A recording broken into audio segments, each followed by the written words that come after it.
oras ng mga pagtipon na wala ng pagkayo. Kaya lang,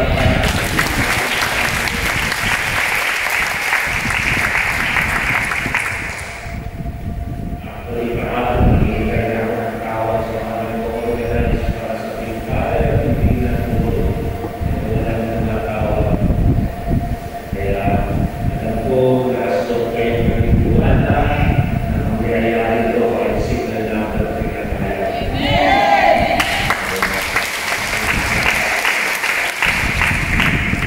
Yung mag-iisip na katapos ng pag-iyo ay narito dahil lahat ay nagkakain ko.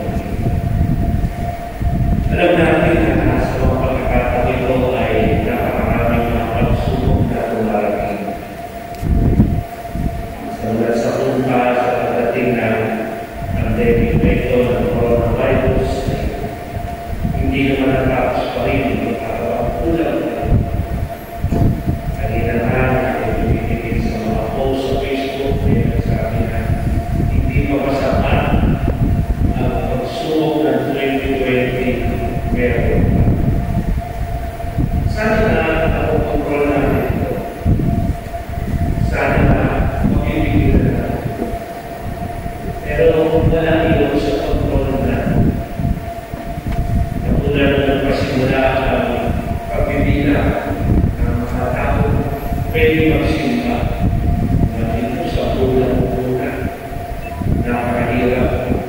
Walang kontrol ang simbahan. Pero hindi tumigil ang simbahan sa paglulikod sa mga nakakayaan. Kung kaya nga kahit na sa bulan, pwede ay pinatuloy pa ito sa pagpagitan ng online live streaming. At hanggang kayo, ganyan. Sa madaling salita, hindi hinayaan ang simbahan na ang mga nangyayari ito, lalo-lalo na yung COVID-19, ay maging dahilan upang mapigil ang ating paglilingkod sa Diyos. Katulad din na pinakita niyo ngayon, kahit na mas maang panahon, mas masarap siguro matulog, pahinga, o talagang mag-relax muna dahil hindi kaya ako nito siya kapatid dahil sa nakasungkaan ng ulam, pero nandito tayo para magpasalamat sa Diyos. Sana, ito lagi ang ating nasa isip. Huwag tayo mapaalili sa mga nagdadala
Ililigtas niya tayo sa ating mga kasalanan. Pero ang pagliligtas na ito, mula na, ay kailangan mo na siya mag-hirap.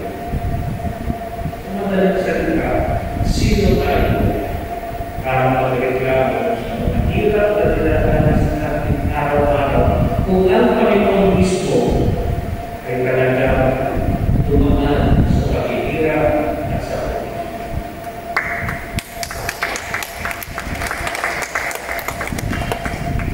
Huwag tayong sumuko. Huwag tayong mag-hirap. Sapagkat sa oras ng pagsubok, doon tayo lumalakas.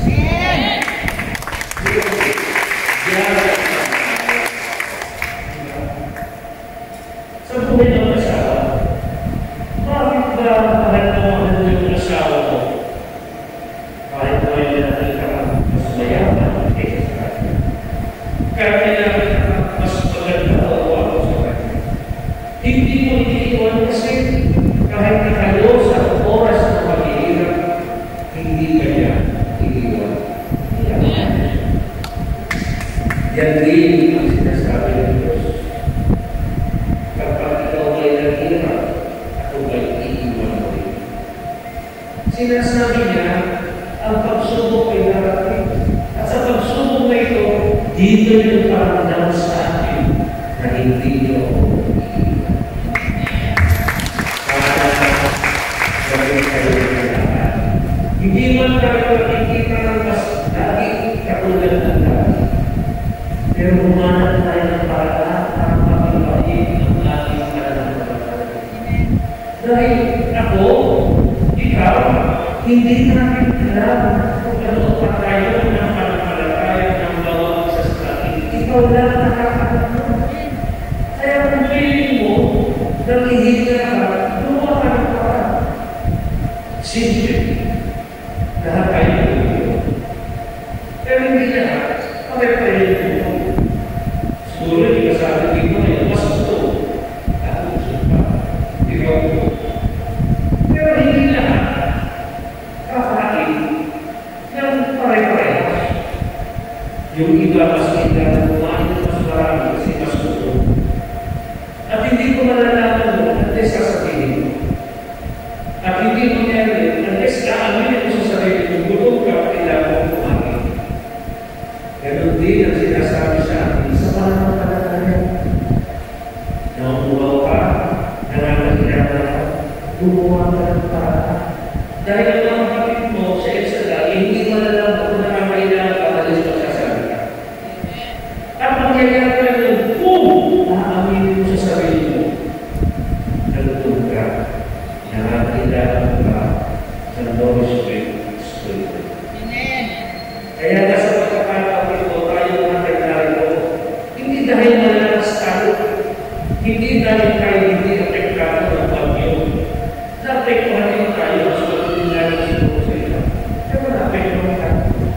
Pero hindi dahil tayo apektuhan, ipigil sa atin para hindi tayo magkasal at magbilay-buhay sa Diyos. Kaya lang tayo lahat ay dahil.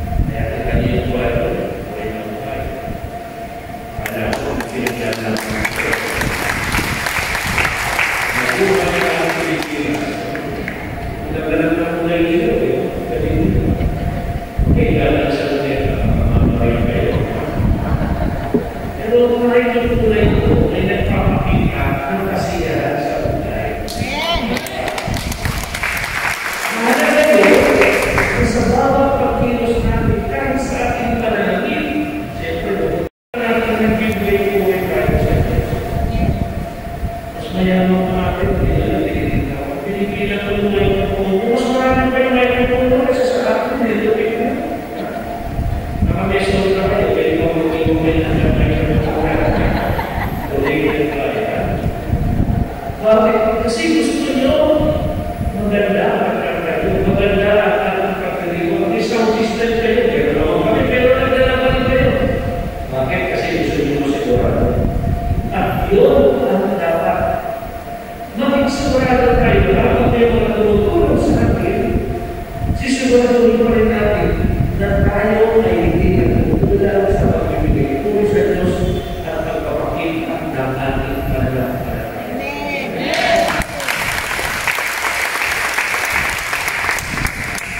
Yan ang gusto kong gawin. Sa panahon ngayon, alam ko marami kayong babalitaan tungkol sa mental health. Diba? Nagkakaroon din na dahil sa depression, dahil sa nangyayari sa COVID. Ewan ko, nabalitaan nyo yung dahil sa nangyayari sa COVID. Yung namaril, may empleyado din yan. At dati may naging pasyente ng COVID, at-apekto rin ng trabaho. At doon nila titignan na dahil na-apekto na siya, na-depress mo, siya sabihan na dyan sa lugar tawin para masaayos kasi siyempre na-apekto natin yung working hours niya, at yung look niya, output niya. At yun ang nangyari. Sa panahon ngayon, huwag nilang isipin kung paano pangangalagaan ang grupo ng EDSA. Dahil ang grupo nyo, hindi mo makakaya.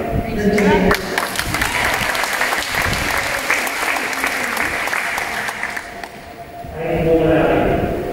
Nandiyan pa rin EDSA. Amen! Ayan.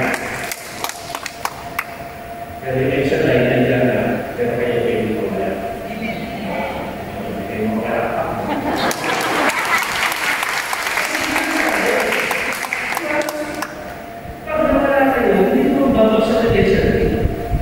Kasi meron pa ng papalit sa inyo. Nagdala yan.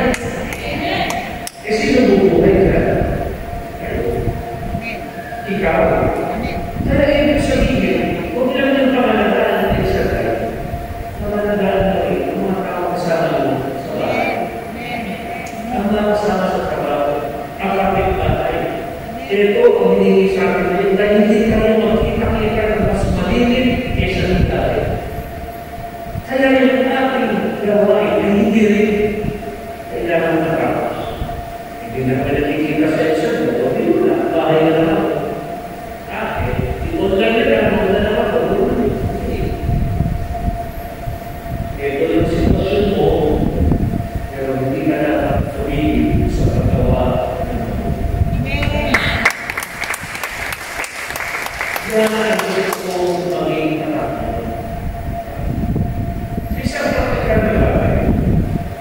Hindi naman ito patungkol sa pera, pero parang naiintindihan ito.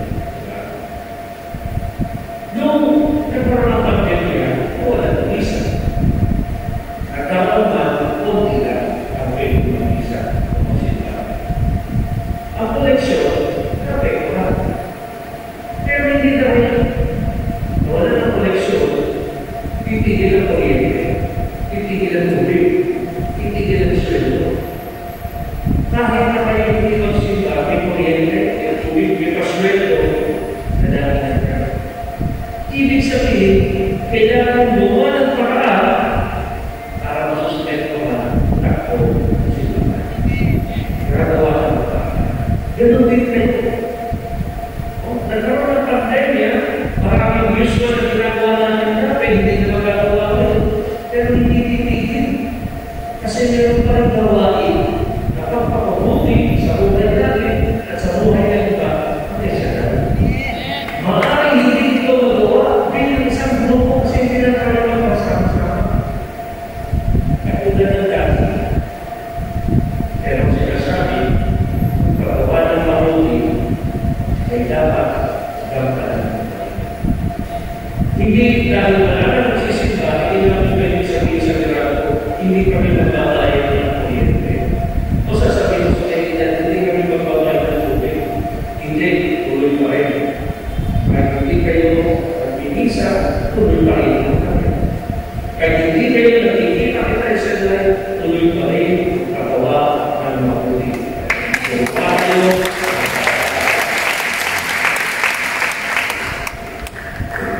sana, huwag natin ito nakakalimutan. Ang inyong pagdating kayo, sa pagpapakita ng pagmamahal at commitment nyo, Panginoon, pasensya tayo. Praise God.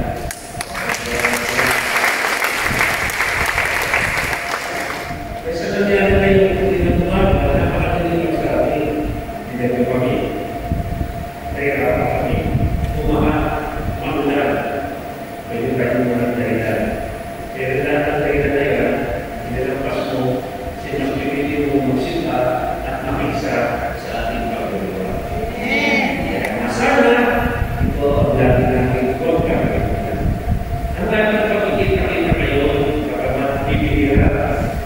sana nyo bigyan ng